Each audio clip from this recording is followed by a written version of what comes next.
ఇందిరమ్మ ఇళ్ల పథకం అమలును రేవంత్ సర్కార్ వేగవంతం చేసింది. తొలి విడతలో 4.5 లక్షల ఇళ్లను ఇవ్వాలని ప్రభుత్వం టార్గెట్ గా పెట్టుకుంది. అయితే ఇందిరమ్మ ఇళ్లపై ప్రజల్లో అనేక అనుమానాలు నెలకొన్నాయి.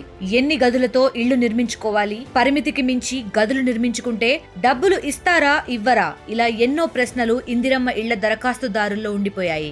వీటికి చెక్ పెట్టేలా రేవంత్ సర్కార్ బిగ్ అప్డేట్ ఇచ్చింది. ఇప్పటి వరకు ఇళ్ల నిర్మాణాలకు నమూనా విడుదల చేసిన ప్రభుత్వం ఇకపై ఇందిరమ్మ ఇళ్ల నిర్మాణాలకు ఎలాంటి అధికారిక నమూనా లేదని తెలిపింది. నచ్చిన రీతిలో ఇల్లు నిర్మించుకోవచ్చని మంత్రి పొంగులేటి వెల్లడించారు.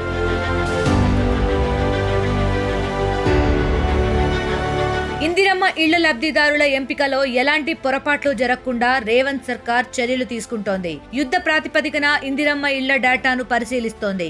మొదటి విడతలో 4.5 లక్షల ఇళ్లను మంజూరు చేసింది. రాబోయే 4 ఏళ్లలో మరో 20 లక్షల ఇళ్లు నిర్మించడమే లక్ష్యంగా పెట్టుకుంది. ఇందిరమ్మ ఇళ్లకు ప్రభుత్వం 5 లక్షల రూపాయలు ఆర్థిక సాయం అందించనుంది. ఈ మొత్తాన్ని 4 దశల్లో లబ్ధిదారులకు చెల్లిస్తుంది. కేంద్ర ప్రభుత్వం నిధులు ఇవ్వకపోయినా కూడా గ్రీన్ ఛానల్ ద్వారా చెల్లింపులు చేసేందుకు రేవంత్ సర్కార్ సిద్ధమైంది.